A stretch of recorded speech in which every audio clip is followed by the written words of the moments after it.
പ്രിയമുള്ളവരെ, ഇന്നത്തെ ലോകത്ത് ഏറ്റവും കുറവുള്ളതും അതേസമയം ഏറ്റവും ആവശ്യമുള്ളതുമായ ഒന്നാണ് സമാധാനം. പുറത്ത് എല്ലാം ശരിയായിരിക്കും, എന്നാലും ഉള്ളിൽ മനസ്സ് അശാന്തമായിരിക്കാം. ദൈവവചനം നമ്മോട് പറയുന്നു, സ്ഥിരമാനസൻ നിന്നിൽ ആശ്രയം വച്ചിരിക്കൊണ്ട് നീ അവനെ പൂർണ്ണസമാധാനത്തിൽ കാക്കുന്നു. യെശയ്യാവ് 26 അധ്യായം 3 വാക്യം.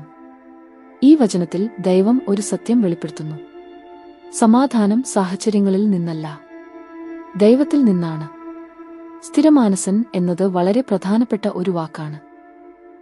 സ്ഥിരമാനസൻ എന്നു പറയുന്നത് പ്രശ്നങ്ങളില്ലാത്തവനല്ല, പക്ഷേ പ്രശ്നങ്ങളുണ്ടായിട്ടും ദൈവത്തിൽ ആശ്രയിക്കുന്ന മനസ്സുള്ളവനാണ്.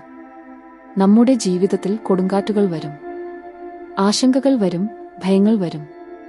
എന്നാൽ ദൈവം പറയുന്നു, നിന്റെ മനസ്സ് എന്നിൽ ഉറപ്പിച്ചാൽ ആ കൊടുങ്കാറ്റിനുള്ളിലും ഞാൻ നിന്നെ പൂർണ്ണസമാധാനത്തിൽ കാക്കും.